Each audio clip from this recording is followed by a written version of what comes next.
I feel where I am now that those who are around me now genuinely love me and genuinely accept me for who I am. And I feel like we just need to love the differences of other people, because like it shouldn't be looked down upon and frowned upon to be able to love and accept someone who's different.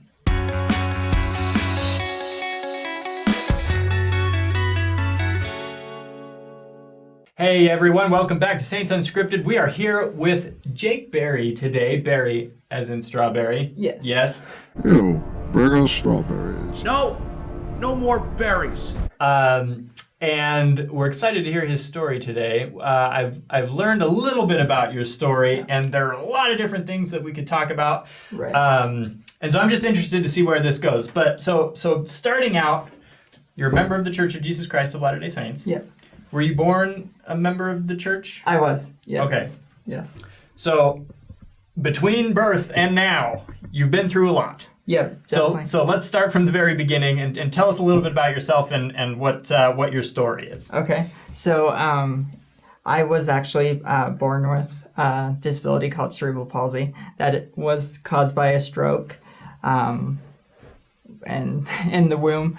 And You had a stroke in the womb. Yeah. So Oh, what ended man. up happening is the umbilical cord was wrapped around my neck like 3 times. Oh And so my like goodness. when I was born, I was not breathing. So Okay. yeah, so that's like birth. Wow. And then, life goes on from there. Mhm. And elementary school, I always looked at myself physically normal. But as you can see, I have something going on with my hand.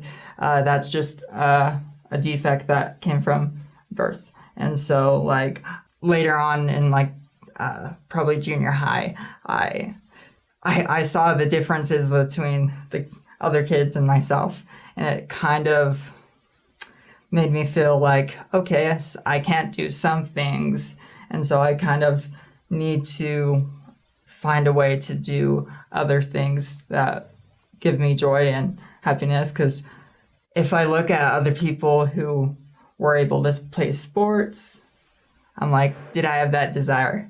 Yeah, I did, of course, but I just feel like by sharing my story about how I grew up with cerebral palsy, I hope that this will touch the lives of others, and hopefully be able to look at people that are different in a different light.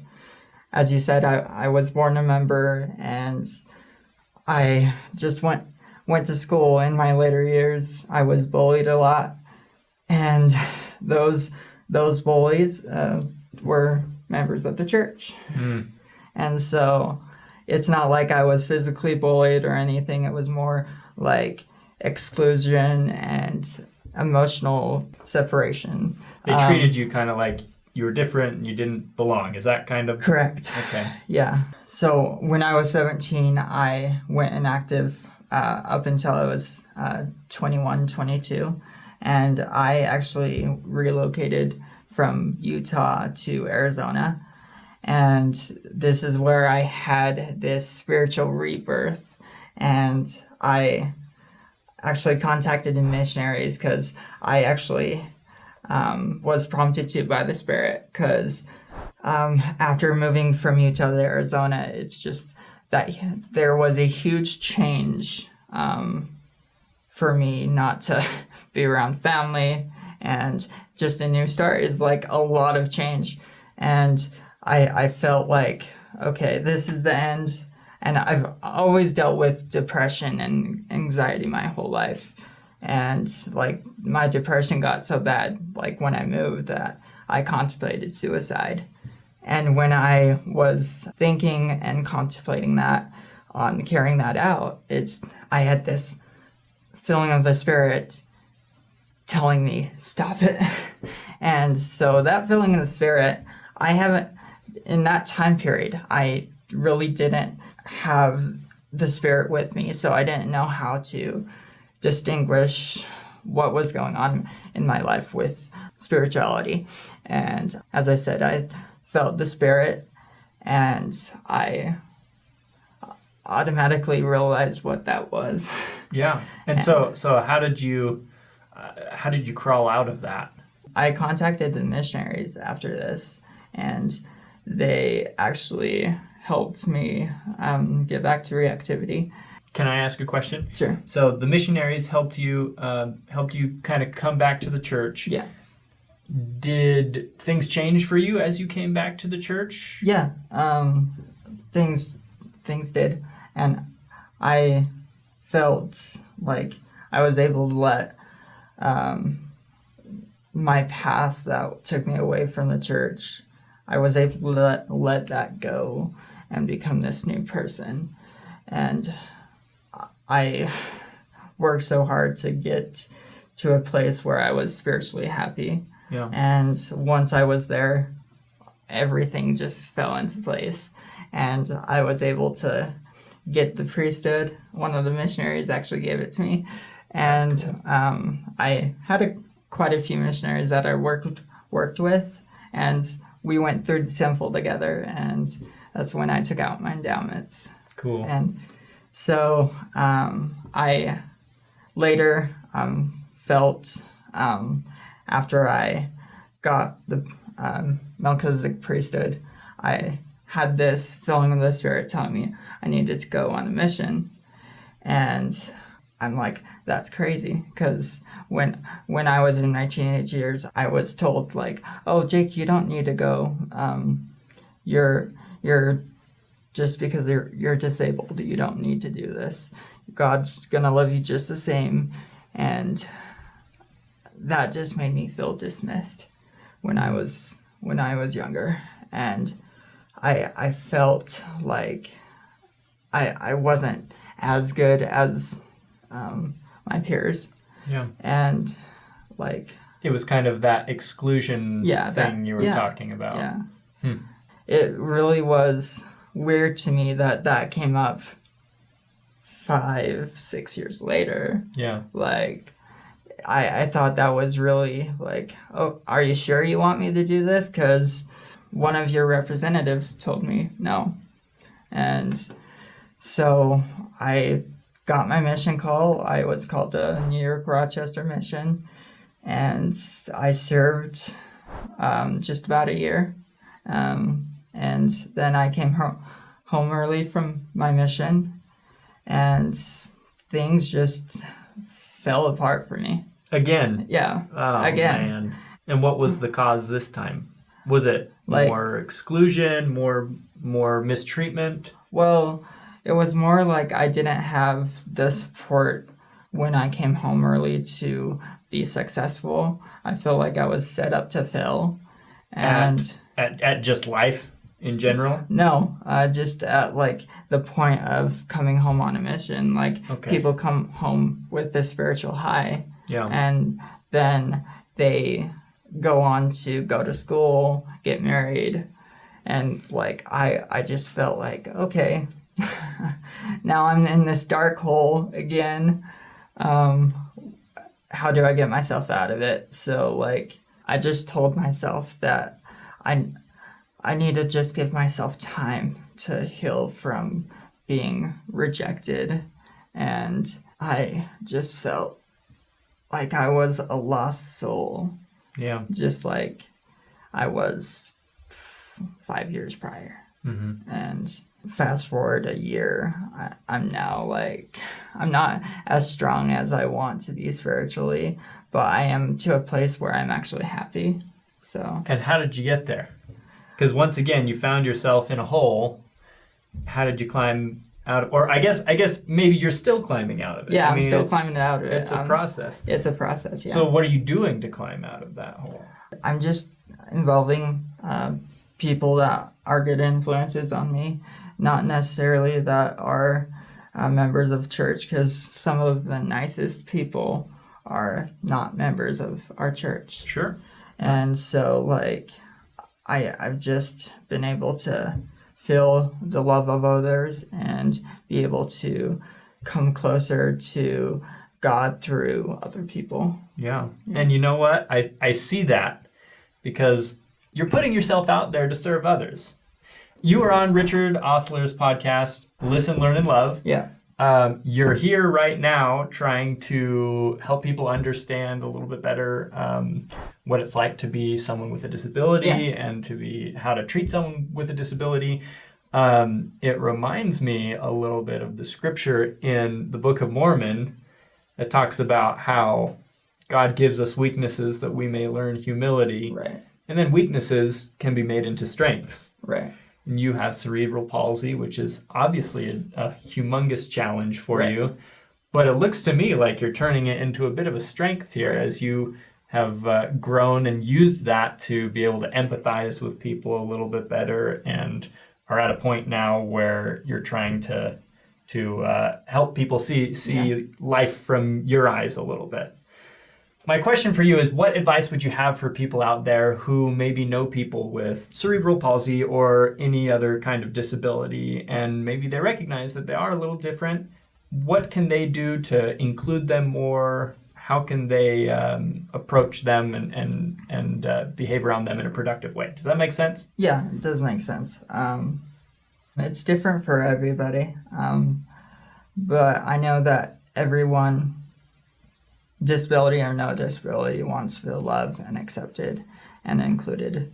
But that desire, like, to be able to include people who have disabilities into different aspects of life and inviting them to do activities at church or inviting them to church or just on a social level. That needs to come from a genuine spot in your heart. You can't just like, oh, I pity this person, and so I'm going to invite him or her to do this with me. I've had that happen to me before, and it's just not the best feeling to be pitied. Yeah. And in the time when I was growing up, I did feel pitied from other people, and I feel where I am now that those who are around me now genuinely love me and genuinely accept me for who I am. And that's what we need to do. We need to be better as people, not just Latter-day Saints, members of the church. We're taught that we need to be an example to the world. Yeah. And by not including other people of differences, disability, no disability, LGBTQIA plus people that have another challenge upon themselves. Like, and I wouldn't even, that it's not a challenge. It's just like, I feel like we just need to love the differences of other people. Because, like, just because you identify as straight doesn't mean that someone else who identifies as gay isn't loved just as much by God. Of course. And it shouldn't be looked down upon and frowned upon to be able to love and accept someone who's different. Yeah. That's awesome. I think that the commandment from Christ to love thy neighbor didn't come with any conditions, right? It wasn't love thy neighbor unless love thy neighbor unless he's different from you. And I think as humans, and not necessarily just as Latter-day Saints, we have a problem, or not a problem, but we tend to freak out a little bit when people are different. Right. Definitely. And I think that we need to suck it up a little bit. Right. We need to be a little better than that, and accept that at the end of the day, everyone's a little different from everyone else. You know, You're a little different from me. I'm a little different from you. We're all different from each other in different ways. But that doesn't mean that we can't love each other and respect each other and empathize and be compassionate towards one another. Do you have any final thoughts that you'd like to share? Yeah, I do. Like, in my experience with the hardships that I had to take growing up and being hurt by people who were my peers inside and outside of the church, I did recognize recently that I was identifying what hurtful things happened to me. I thought this was like because I was different and because this was church. And I thought, if people at church are going to treat me like this, why should I continue coming to church? I still see that now, but it's not stopping me from loving God. The way we treat people is not a church thing of our members. It's a human thing.